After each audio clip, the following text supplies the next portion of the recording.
4:15-27। সে তাকে বলিল, তোমার ভাই আসিয়াছে এবং তোমার পিতা হৃষ্টপুষ্ট বা ছুটি মারিয়াছেন, কেননা তিনি তাকে সুস্থ পাইয়াছেন। হালেলুয়া।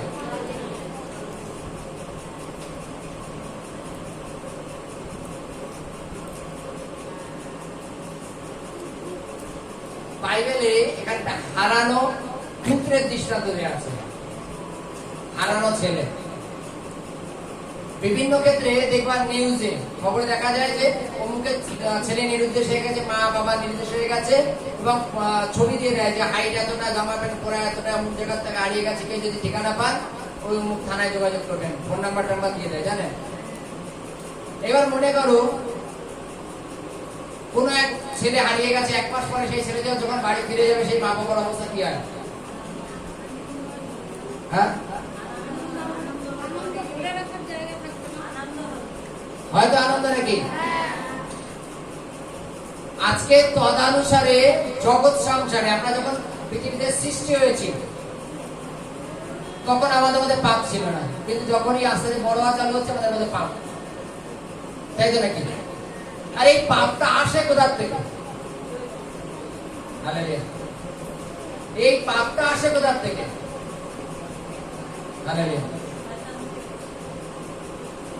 শয়তান আমাদের মধ্যে পাপ ভরে দেয়। এখনকার দিনে বিয়ের পরে সংসার করা খুব দুষ্কর। কেন জানো? স্বামীরা বলবে বউয়ের মধ্যে পাপ, বউরা বলবে স্বামীর মধ্যে পাপ। কিন্তু এই বউয়ের মধ্যে পাপ আর স্বামীর মধ্যে পাপটা আসে কোথা থেকে? 3% ব্যক্তির থেকে। জানো কার থেকে আসে? 3% ব্যক্তি। সেই 3% ব্যক্তির মধ্যে শয়তান কাজ করে, যার জন্য তোমার পরিবারে আজকে এই সমস্যা। জানো নাকি? বাইবেলে বলছে সেই একটা ছেলে ফিরে আসার জন্য তার পরিবার কতটা আনন্দ করেছিল। ঘটনা আছে এইরূপ যে এক ব্যক্তির 2 ছেলে ছিল এবং সেই বাড়ির একটা ছেলে সমস্ত সম্পত্তি নিয়ে বিদেশে চলে গেছিল তার অংশের, এবং সমস্ত টাকা উড়িয়ে দিয়ে একদম নিঃস্ব হয়ে গেছে।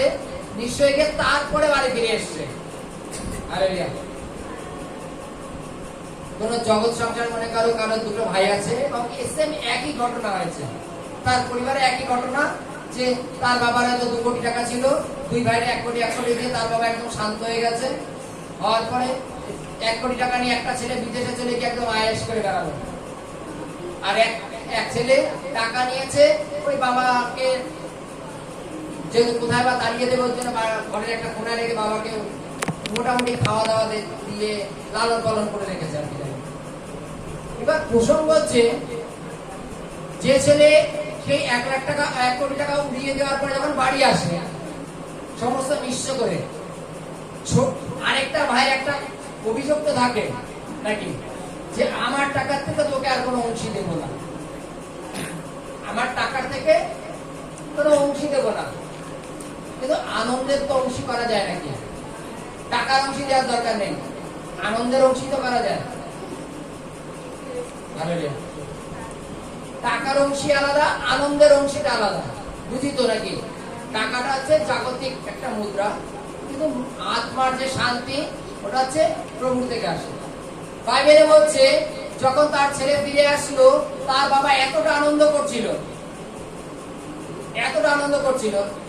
হয়তো অনেকে আছে বাড়িতে 2-4টে মুরগি পর্যন্ত বসে তো নাকি ডিম খাওয়ার জন্য বা খাওয়ার জন্য।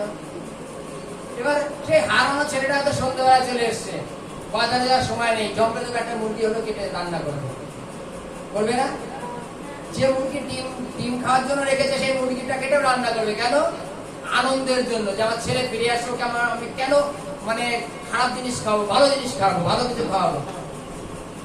আজকে তদানুসারে বাইবেল বলছে একজন পাপী যদি মন পরিবর্তন করে স্বর্গরাজ্যে সেই আনন্দটা হয়। আজকে উদাহরণ স্বরূপ বলি, আজকে আমি জয়শ্রীকে দিয়েই বলি, চল ভালো।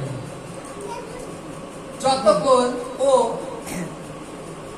মানে পরিবারের আন্ডারে থাকবে ততক্ষণ ওর মা যতবার বলবে যা দোকানে গিয়ে তেল নিয়ে আয়, নুন নিয়ে আয়, লঙ্কা নিয়ে আয়, লবণ নিয়ে আয়, ততবার যাবে। কিন্তু যখনই কোনো বন্ধুর বা বান্ধবীর পরামর্শ নেবে, সেই বন্ধু বান্ধবীর মধ্যে শয়তানি কাজ করবে। এই তোর বাপ বারবার দোকানে মানে তুই কি বলি, পারবো না, যাও টাকা ফেলে দিবি, পারবো না, যাও তুমি যাও। ঠিক সেম লাইনটা বাড়ি এসে যখন ওর মা বলবে, এই মা লঙ্কা বলে একটু লঙ্কা নিয়ে এত, এইবার টাকা ফেলবেই কনফার্ম। কেন জানো? ওই যে শিখিয়ে দিয়েছে, বারবার তোর আসতে হলে তোর পা ব্যথা হয় না। এই যে ঢুকে গেল, এই একদিন দুদিন তিন দিন ঢুকতে ঢুকতে ঢুকতে ঢুকতে আজকে আমরা এই জায়গায় চলে এসেছি। আজকে আমরা প্রভুর অবাধ্য হয়ে গেছি, প্রভুর অবাধ্য হয়ে গেছি, এবং প্রভু অপেক্ষায় করেন যে যদি আমরা কখনো ফিরে আসি। যে ব্যক্তি পশ্চাতাপ করে যে প্রভু তোমার বিরুদ্ধে আমি পাপ করেছি, আমি আর পাপে চলতে চাই না, তোমার দেখানো পথে চলতে চাই, প্রভু বাইবেলের কাছে স্বর্গের রাজ্যে আনন্দ হয়। সেই হারানো ছেলেটা বাড়ি এসে কি বলেছিল, পিতা আমি তোমার বিরুদ্ধে আর স্বর্গের ঈশ্বরের বিরুদ্ধে পাপ করেছি। কার বিরুদ্ধে? তোমার বিরুদ্ধে আর স্বর্গের ঈশ্বরের বিরুদ্ধে। এবং তার বাবা পাপ করা সত্ত্বেও তাকে জড়িয়ে নিয়েছে, কেন সে মন পরিবর্তন করে পাপ ক্ষমা চাইছে। আজকে স্বর্গরাজ্যে ঈশ্বর আমাদের জন্য আকাঙ্ক্ষী হয়ে বসে আছে যে তোরা একবার নিজেরা বল যে প্রভু আমি পাপী, আমার পাপ ক্ষমা করো। দেখো স্বর্গরাজ্যে কতটা আনন্দ হয়। স্বর্গরাজ্যে তোমাকে হয়তো ওই মুহূর্তে মাংস খাওয়াবে না, ওই মুহূর্তে ভালো আংটিটা পরাবে না, ভালো জামাটা পরাবে না, কিন্তু তোমাকে বুকে জড়িয়ে নেবেন। হালেলুয়া। মাংস খাওয়া আনন্দ না আনন্দে বুকে জড়িয়ে ধরা আনন্দ? হারানো সন্তান যদি ফিরে আসে, সেই আনন্দের কোন দ্বিতীয় বিকল্প আছে? বাইবেলে বলছে ঈশ্বর সদাবুক তদানুসারে আমাদের জন্য আকাঙ্ক্ষী, যদি আমরা মন পরিবর্তন করি।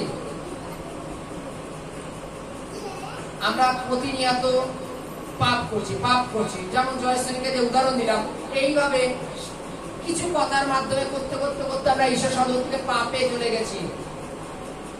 পাপ আমাদের প্রত্যেকটা মস্তিষ্কে এমন ভাবে সাজানো রয়েছে যে আমরা প্রতিনিয়ত পাপ করছি। কিন্তু ঈশ্বরের বক্তব্য, তুমি একবার ক্ষমা চাও যে প্রভু তোমার বিরুদ্ধে পাপ করেছি, আর কোনো পাপ করতে চাই না, আমাকে ক্ষমা করো। হালেলুয়া। তুমি আমাকে ক্ষমা করো, তাতে আমি সুস্থ হবো, আমি পাপ ক্ষমা পাবো। এবং তখন তিনি ক্ষমা করেন এবং স্বর্গরাজ্যে আনন্দ হয়। একজন পাপী যদি মন পরিবর্তন করে, স্বর্গরাজ্যে আনন্দ হয়। তাহলে আমরা এখানে যতজন আছি, আমরা কি প্রভুকে আনন্দ দিতে পারি না? আমরা কি স্বর্গদূতের সাথে আনন্দ করতে পারি না? আনন্দ করার অধিকার কি নেই? আমরা কি পাপ ক্ষমা চেয়ে যখন প্রভু আমাদের বুকে জড়িয়ে নেবেন, সেই আনন্দের অংশী হতে পারি না? তাহলে কেন আমরা পাপ স্বীকার করি না? যা করছি ভালো করছি, যা করেছি ভালো করেছি, তাই তো নাকি? যা করছি ভালো করছি। আমি বিদেশিকে টাকা উড়িয়েছি, তা তো তোমার কি? আমার টাকা আমি উড়িয়েছি। খেতে দেবো কিনা বলো, লাগবা কিনা বলো? এত ভাড়া বাড়ি থাকবো, কলা গাছের তলে ইটমায় থাকবো, তাই তো নাকি? একটা কিছু বললেই বাড়ি থেকে মোটামুটি বেরিয়ে যাবে। বেশি না, হসপিটালে গিয়ে শুয়ে থাকবো, ওখানে সবাই শুয়ে থাকবো, কেউ কারোর বলার নেই। আগে আমি নিজে রাগ করলে হসপিটাল শুয়ে থাকতাম, কেউ বলার নেই। তো তুমি থাকতে বলেই বললে, ভয়ও নেই।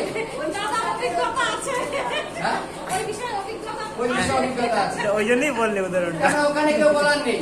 তুমি যদি ফ্ল্যাট করবেও সে দেখো, পুলিশে জিজ্ঞাসা করবে কি ব্যাপারে, কেন শুনছিস, কিন্তু হসপিটালে কেউ জিজ্ঞাসা করবে না।